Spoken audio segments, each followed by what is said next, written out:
Hey, e-commerce marketing podcast listener, are you looking to increase traffic and sales to your website?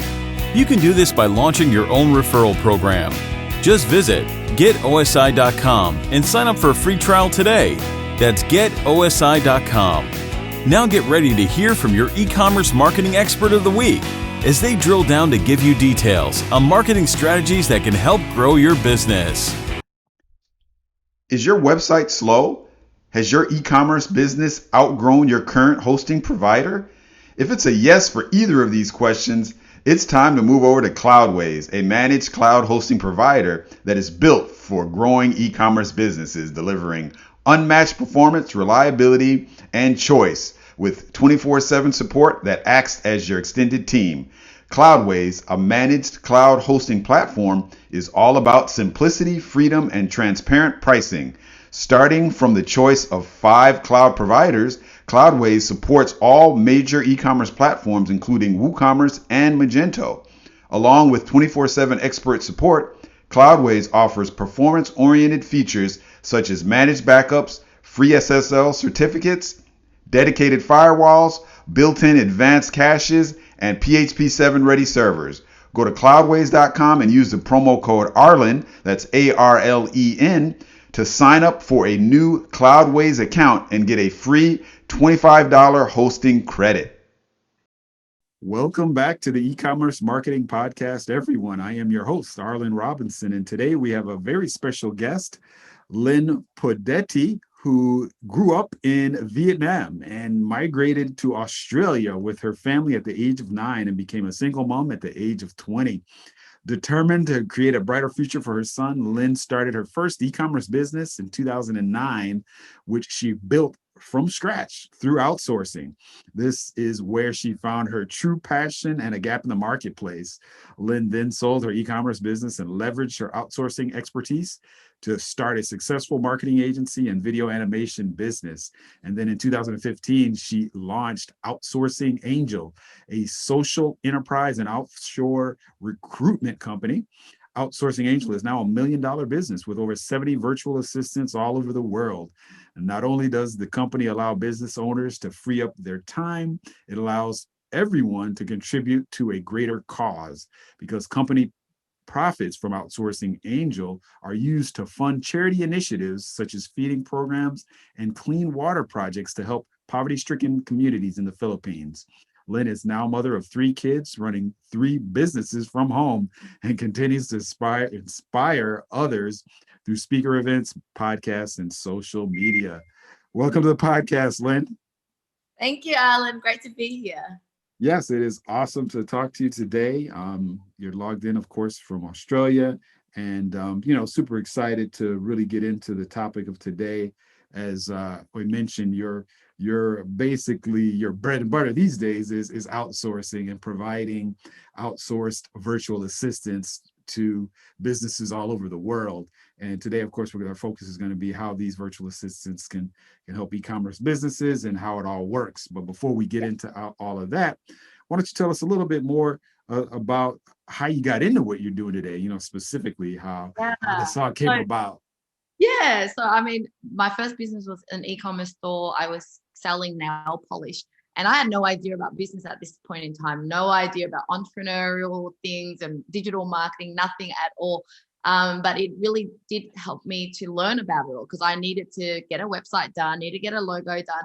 But I actually didn't know about offshore outsourcing at that point. Like most people, you didn't even know that those things exist. So I was just getting it outsourced to an Australian company, only to also, I felt like I got ripped off by them. I think when it comes to outsourcing, if you don't know what you're outsourcing and what to look for, you can still waste money. And so this is where I threw away pretty much $3,000 on a website because I realized a website was built under their proprietary platform, and that means I can't take over it after that. And so I looked at the ongoing rate that they would have charged me, $80 an hour to fix anything, which no one on my team can do. I mean, they have to keep on using their team.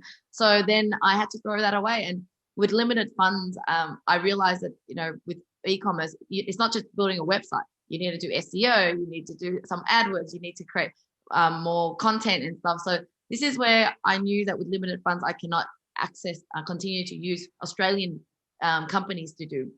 And so I stumbled across, Upwork or Odesk at the time, and I was just posting jobs up. And like everyone else, I also got ripped off and didn't know what I was looking for. I was just like, yes, he said he could do the work. I gave him the job, and basically didn't get what I asked for. And so thousands of dollars later, didn't really succeed in that space. But I don't know, something about outsourcing really grew with me, because I was born in Vietnam. I came to Australia. And so I guess working with developing country people, I felt that connection. I know that they are all, hardworking people that are trying to make a good living. And so I just persist through it and learned how to communicate with them. Came down to, like, I don't know what I'm asking for, not communicating well with them, picking the wrong people. Of course, there's still people out there that aren't as honest as they should be.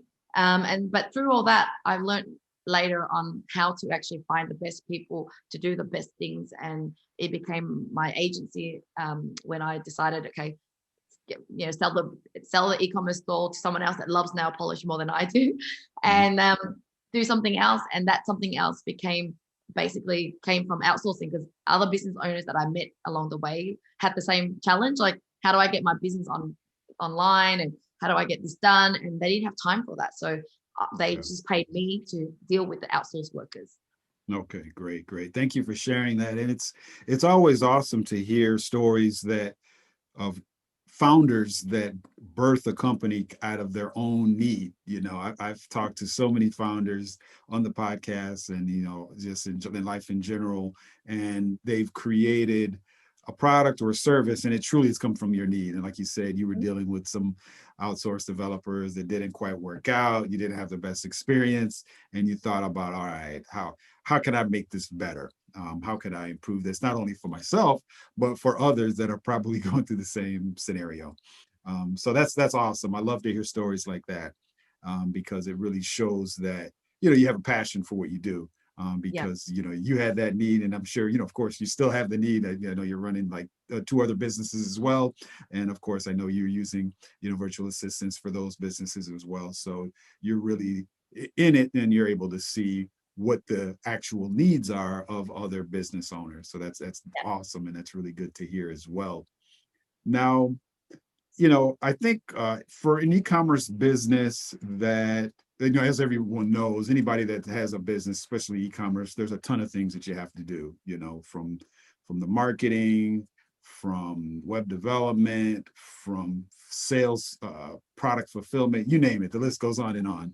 And so everybody's overwhelmed. And so with regards to virtual assistants, I think one of the things, I guess, kind of where I want to start out with is there may be business owners that are listening and they're, maybe kind of even on the fence with it. They may be, more used to just working directly with people in their offices, facilitating their whole task schedules just like that.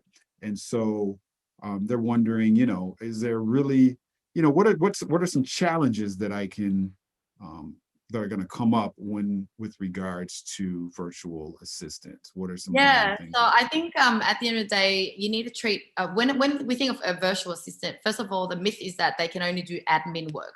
No, in our world, virtual assistant just means they're working virtually, but they can be quite skillful and educated in the different arenas of marketing. Could be SEO, could be digital, could be web design. It's the multiple of things. And the other myth is kind of thinking that you're just outsourcing some tasks, whereas it's really about building a team. So when I talk about outsourcing, I'm talking about how do I find these amazing skilled workers that are a lot more affordable, but how do I train them and build them up to be part of my company? And with that mindset comes, you will need to treat them as if you were treating any local employees, meaning when you hire them, you onboard them properly, you train them slowly as if you would train someone local. And if you put that time and care towards this outsourced worker, who really, it's not outsourced. So basically you're outsourcing a role, but you're not really like outsourcing tasks here. And so once you put that mindset in and you really take care of these people and working every day with them at the 9 to 5, like you would with your local employee, you will reap the benefit of someone that is working better than what someone working next to you sometimes because of the culture, the way they work. But when it comes to working with them, you need to learn how to communicate online. So of course, working with someone next to you is different to working with someone online. Online, there's a way to, how often do you communicate? How often do you report? Do you use the right tools, project management tools or communication tools? Because all those things make a difference in how you build your team virtually. Right. Very true. Very true. I think a lot of it, like you said, is you really have to treat that person really almost as if they're really there at your organization. I think that's kind of where a lot of businesses go wrong. They think just because, they're in a different country, they're thousands or hundreds of miles away, it's a different relationship. Yeah, I mean, in a way it is, of course. The person is not right across from you. They're not in an office next to you and things like that. So I mean, there's a difference. But yeah, what I've seen over the years, because we utilize virtual assistants and we've really since it's the inception of our business, believe it or not, we started off outsourcing when we founded the company OSI Affiliate Software, or back then OmniStar Interactive, in the year 2000, and so we're familiar with it. And I think the key thing that you pointed out is that the communication is one of the biggest things that you really got to have down, because more so than ever, because these days, of course, if somebody's not there in front of you, you're not be able to converse with them right there. It's a little bit different. Now, of course, these days we have the Zooms, we have all of these meeting technologies, so it is a lot easier to physically communicate with people, but it's still a little bit different, and you definitely want to make sure that you have all of your kind of ducks in order with regards to communicating. That's right. So our company exists because I just wanted to save people time of trying to figure it all out. So, when they come on board, it's not about just giving you the VA to work with. It's like, how do we guide you? How do we make sure that you have the right systems and tools and processes so that you can make it work with your VA. VA is just a person, but if you don't give the right instruction, if you don't have the right strategy for your business, then you won't be able to grow.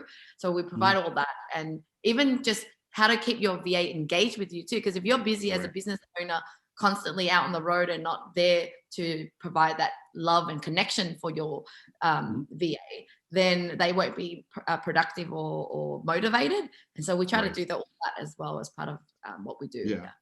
Makes sense. I know a lot from my speaking with e-commerce business owners and even business owners that have tried e-commerce, virtual assistants for various tasks.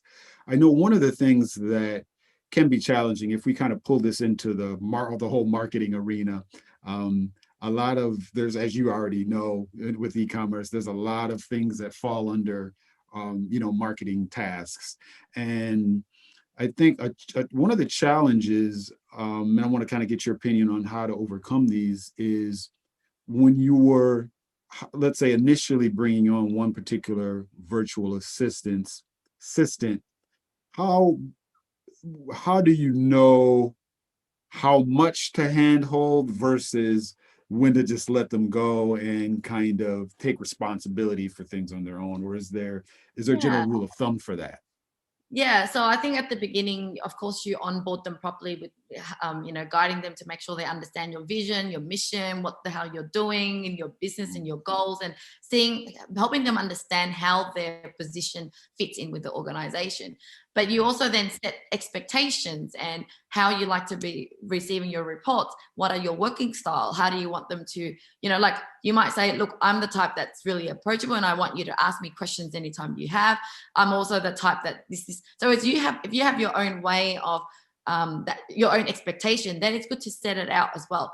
But the other thing that we do encourage with our clients is also to let go and start to empower your virtual assistant or your team members to make decisions for you. So that means once they get a hang of their work, you now start to teach them to take responsibility for solutions as well. So you want to be able to train them up to how to handle when there is a question, a problem. So don't come to us.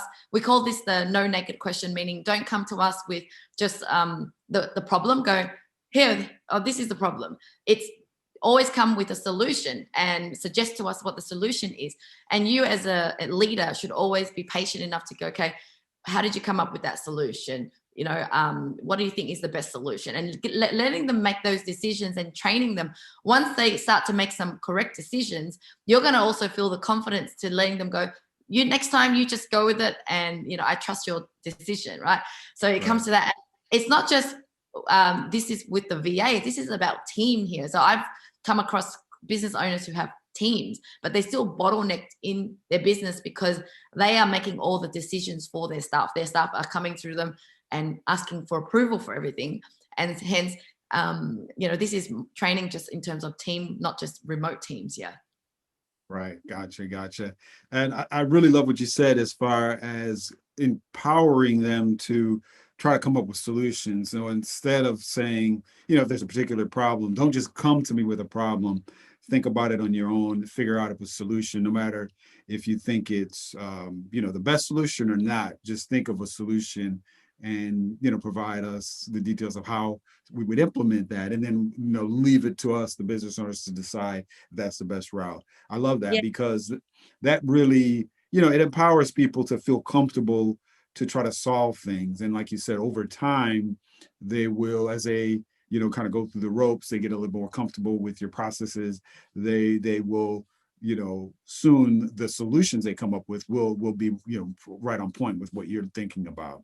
So that makes a lot of sense. Working with someone new, take it slow rather than give them all the tasks that you need to delegate. You should actually get them to do well slowly on one part of the main thing first. And as they did that part well, then you roll on to the next part. And it's really important to check in a lot more often at the beginning. And rather than waiting for them to spend whole day doing some task, maybe you would ask them to do a little bit of it to check and to make sure that they're on the right path. And a little bit of hand-holding at the beginning, just so that you don't waste time, because you both could be misunderstanding of what the task is.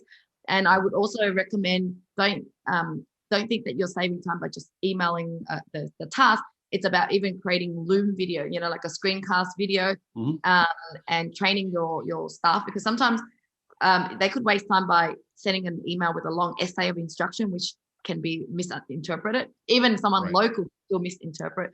And then there's the other part where, hey, are you free? Let's jump on Zoom. I need to tell you to do something. And when you're doing that, you're basically, there is a chance for them to forget what you just taught them, because it's like you're training. Also, it means that you don't get to create process as you go. So what we always encourage clients is, like, if you're going to have to teach someone something, why don't you create a screencast video, share that with them. They can watch it again if they need to rewatch to understand. And it can start to build up as a process for future people to work on and to use as part of your process. Yeah. Right. That is definitely so true. One thing where I want to kind of go now is, of course, you provide outsourcing talent, but these days outsourcing is huge. There's a lot of different places people can go to find virtual assistants. And so if you're at the point where you're like, all right, great, I'm going to go out, I'm going to look for some virtual assistants for whatever task for my particular business. Are there any particular tools or resources or assessment tools that a business owner should use to find that right talent when they're, getting exposed to the pool of talent that's out there? Yeah. So some things to consider is, for example, do you want to work with someone, because virtual assistant can still be American, could be Australian, they could be still in the first world country, but with that, they're more expensive. And you just need to consider, like, with this role, do I really need to have someone local? When it's local, I like it to be more of a managerial role and project management rather than the actual task. The next thing is, when you're starting new, maybe you could start with project-based. So with project-based, well, this task, something that is not recurring means you should actually do project-based, right? But if something is recurring, this is where you consider having someone more ongoing. And, depending on where you are, there are certain countries that are really great at certain things. So for us, we love working with Filipinos because they just kind of holistically good in digital marketing, and cost price is, the labor cost is still low. They, culturally, they're very dedicated and loyal and all that stuff. And so that's just kind of the country that we work with. And so there are sites out there that are just Filipino VA resources that you can find from. But there are sites like Upwork and all that that is more variety of different people from different country. But the more bigger the site is with so many options, it's just more work for you to pick and choose who it is. And it comes down to, knowing what you're after, because if you just like, you don't know what a website should look like and should do, then you should really even work with a website agency that is going to tell you what you need, right? But if you know clearly what you want, you know what you're asking for, then it's easy to create a job post that outlines exactly what you want. And when you're hiring people, I guess, our mindset and what we teach is always about building teams. So we want you to find someone that you can work with long-term. So that means look beyond just a skill set, right? Don't just look at, can this person do the task well? It's, does this person have the right attitude, the right values that fits in with your company? So put in the same mindset is if you're hiring someone local, you would go through the same questions. Why do you want to work for us? And look for that attitude that you can see in the way that they have a positive attitude and can work hard, because skills can always be learnt as well. So you might, I have VAs that's been with me for 7 or 8 years, and she started off as a content writer, then got upgraded into managing content writers. And then she just got so good that she started to take over some of the roles that I was doing, even HR. So at that time, I had a limiting belief thinking that I can't outsource the recruitment because like I'm the best recruiter because I love people and I have that way of knowing people. How the hell do I even recruit that part? But surprisingly, if it comes to, if you can explain it, how you do it, and have someone shadow you, and then you shadow them and watch how they do it, everything is trainable. And so now I don't do any of the internal parts of my business at all, because everything can be trained to someone else. Very true, very true. And I'm glad you mentioned that.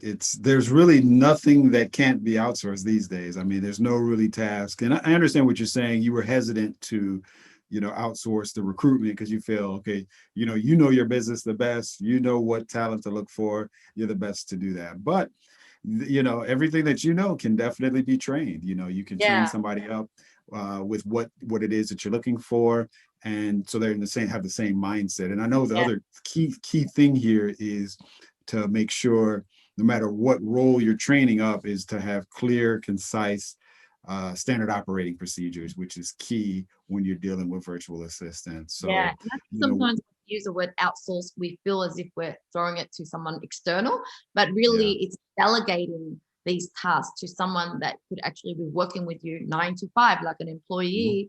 Well, without all the employee benefits that you have to give them if they're local. If they're overseas, they're still paid as a contractor. But if you replace the word outsourcing with delegating to your team, you would feel more like this is someone that's going to grow with you in your team. Because when it comes to using the word outsource, you just feel like, am I throwing something to someone so far away, external, that's outside of my company? What if they, take that work and do something? I don't know. It's just, and I think that's where people get confused or not be able to reap the benefit of, working with overseas people because, they feel like, I don't want to outsource. I want someone in-house. But no, you can still get it done by an outsourced worker from overseas, but they work for you in-house. Yeah, exactly. It's just a mind shift. You have to just think of them as really a part of your staff. And, you're just empowering them to do their role, really, just as if they were right there, for you. Thankfully, we're the kind of the age that outsourcing has been around for a little while. A lot more people are more comfortable with it. It's a little bit more accepted because I do know, like I said, we started off doing this in the year 2000. Like I said, our first employee was a virtual employee. Of course, myself and my business partner founded the company, but we hired an outsourced developer. Actually was from the Philippines as well. And it was our first employee. And, we, at that time, we didn't know a lot. We just know we had a pretty big project. That was our first project, and we had to get somebody to code it.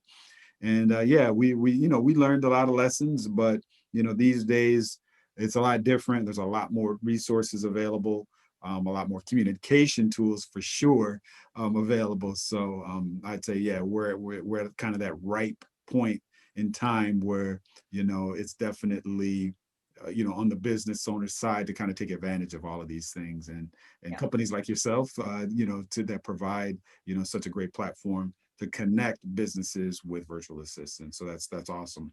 Now, as we get ready to, wrap things up, I always like to highlight successful companies that have done a specific task. And I know you've dealt with a lot of different companies, maybe some that people know about, maybe some that you're just familiar with. But what are, some specific companies that have been successful with virtual assistants?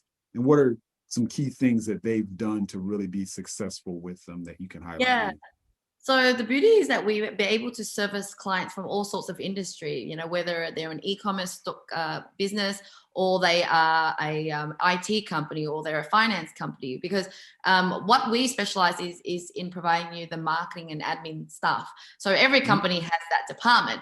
And so, for example, with our e-commerce client, he uses our VA to do all of his graphic design work and using it for social media. So, a lot of our clients do use VAs for social media, because social media is such a big thing, right? There's so many platform channels, and you got to get all these posts and schedule it and engagement. There's just a lot to be done there.